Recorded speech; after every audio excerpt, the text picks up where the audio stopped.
নমস্কাৰ, তোমালোকক মই ইয়াৰ আগৰ ভিডিঅ'ত ৰম্বাছৰ পৰিসীমাৰ ধাৰণা বুজাই দিছোঁ। আজি এটা উদাহৰণ লৈছোঁ, চোৱা। এটা ৰম্বাছৰ বাহুৰ দিশ 5.5 চেণ্টিমিটাৰ হ'লে ৰম্বাছটোৰ পৰিসীমা কিমান? চোৱা, ABCD এটা ৰম্বাছ, আৰু তোমালোকে জানা নিশ্চয় ৰম্বাছৰ চাৰিওটা বাহুৰ দিশ সমান। ইয়াতে আমাক দিয়া আছে ৰম্বাছটোৰ বাহুৰ দিশ।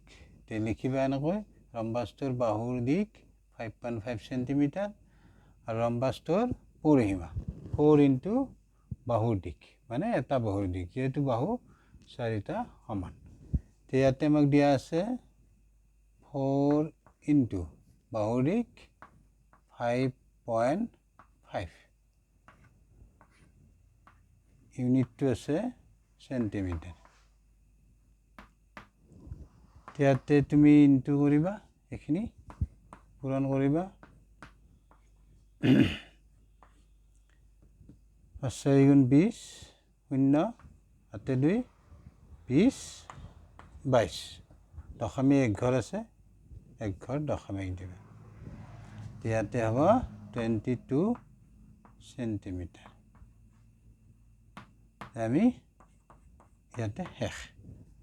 ৰম্বাছটোৰ পৰিসীমা হ'ব 22 centimetre. Thank you, bye by.